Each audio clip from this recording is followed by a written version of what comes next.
Greetings to all. We are going to explain about different transmission medium in computer networks. We are a team of four: Joel Ignatius, Unmani, Shekina, and myself, Infan Benita. First, let's see what is transmission media. It is a communication channel that carries information from the sender to the receiver. In this, the data is transmitted through electrical signals. Now, let's see about the classification of transmission media. Transmission media is classified into two types, namely guided media and unguided media. Under guided media, we have three types, that is coaxial cable, fiber optics, and twisted cable. Under unguided media, we have three types, that is radio waves, microwaves, and infrared waves. Coaxial cable. Coaxial cable is a type of shielded and insulated copper cable that is used in computer networks and to deliver cable TV services to end users. It was first commercially implemented in the early 1940s and is used for both baseband and broadband data communication services. Coaxial cable is also known as coax, which is derived from the geometric axis created between a shield and insulator. Coaxial cable is used by cable TV service providers to stretch transmission lines from their branch or control offices to residential and business subscribers. This cable, being a regular in our homes today, has turned out to be an inseparable partner of development and infrastructure deployment of television reception in the last decades. Looking back, the original expansion is linked to the sellers of US satellite television and cable who saw it as a way to improve reception in rural areas.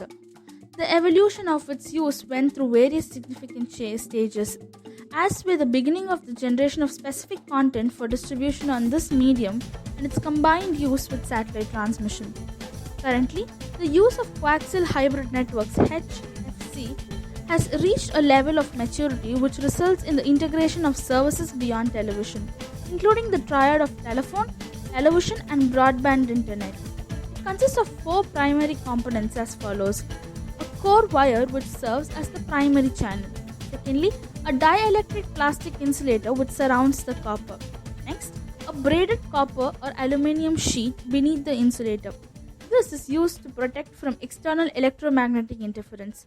The last layer, which is made of Teflon or plastic coating, is used to protect the inner layers from physical damage such as fire and water. Coaxial cables tend to carry signals at a greater distance and are a good choice for weak signals due to the layered protection. There are several types of coaxial cables which are classified by the inner copper core diameter and number of protective sheets. Coaxial cables are copper cables with metal shielding designed to prove immunity against noise and greater bandwidth. Coax can transmit signals over larger distance at a higher speed as compared to the twisted pair cables. Application: coaxial cable is used as a transmission line for radio frequency signals. Its application include feed lines connecting radio transmitters and receivers to their antennas, computer network, example Ethernet connections, digital audio, and distribution of cable television signals. One advantage of coaxial over the other types of radio transmission line is that in an ideal coaxial cable, the electromagnetic field carrying the signal exists only in the space between the inner and outer conductors. This allows coaxial cable runs to be installed next to a metal object such as gutters without the power losses that occur in other types of transmission lines. Fiber is a technology associated with data transmission using light pulses traveling along the long fiber, which is usually made up of plastic or glass. Metal wires are preferred for transmission in optical fiber communication as signal travels with fewer damages. Optical fibers are also unaffected by electromagnetic interference. The fiber optical cable uses the application of total internal reflection of light. The fibers are designed in such a way that they facilitate the propagation of light along with the optical fiber depending on the requirement of power and distance of transmission. Single mode fiber is used for long distance transmission, while multi-mode fiber is used for shorter distances. An optical fiber consists of transparent core sheeted by a transparent cladding and by an opaque plastic protective coating. The core and the cladding are dielectrics with different indexes of refraction, the cladding having the lower index than the core.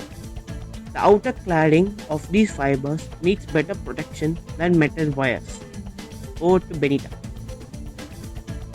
Fiber optic technology itself continues to develop alongside the increased demand for greater speed and efficiency. New devices called optical couplers and optical switchers support a new communication trend called AON, or All Optical Networks. This technology allows data to be transmitted without any electrical processing, which in turn can result in farther transmission distances. Another recent improvement in fiber cables is known as WDM, or wavelength division multiplexing. This is a process that increases bandwidth capacity even further by allowing different carriers to transmit optical signals. Then there's OAM, or orbital angular momentum. This new technology forces light waves to twist in a spiral, increasing their ability to transmit information in a highly scalable manner. Experts at Technology Networks have even speculated that this method of transmission could increase transmission speeds by 100 times over the next few years. Yet another advancement that is improving fiber optic technology is called ROF, that is radio over fiber. This system allows for the transmission of radio frequencies using optical fibers which are not impacted by electromagnetic interference. This has potential for development in the aviation industry as well as in public work projects, stadium construction, and commercial building construction. The next type of guided media pair is twisted pair cables. It was invented by Alexander Graham Bell in 1881. By 1900, the entire American telephone network was either twisted pair or open wire with transposition to guard against interference. Today, most of the millions of kilometers of twisted pairs in the world are outdoor landlines, owned and maintained by telephone companies used for voice service. There are two types of twisted pair cables, and they are unshielded and shielded twisted pair cable. Firstly, unshielded twisted pair, which is also known as UTP. UTP is the most common cable used in computer networking. Modern Internet, the most common data networking standard, can use UTP cables with increasing data rates requiring higher specification variants of the UTP cable. It is often used in data networks for short and medium length connections, and it is now used in some video applications, primarily in security cameras. For indoor telephone applications, UTP is often grouped into sets of 25 pairs according to a standard 25 pair color code originally developed by AT&T Corporation. A typical subset of these colors, white-blue, blue-white, white-orange, and orange-white, shows up in most UTP cables. The cable are typically made with copper wires measured at 22 or 24 American wire gauge, with the colored insulation typically made from insulators such as polythene or FEP, and the total package covered in polythene jacket. For urban outdoor telephone cables containing thousands or hundreds of pairs, the cable is divided into small but identical bundles. Each bundle consists of twisted pairs that have different twist rates. As pairs having the same twist rate within the cable can still experience some degree of crosstalk. The bundles are in turn twisted together to make up the cable.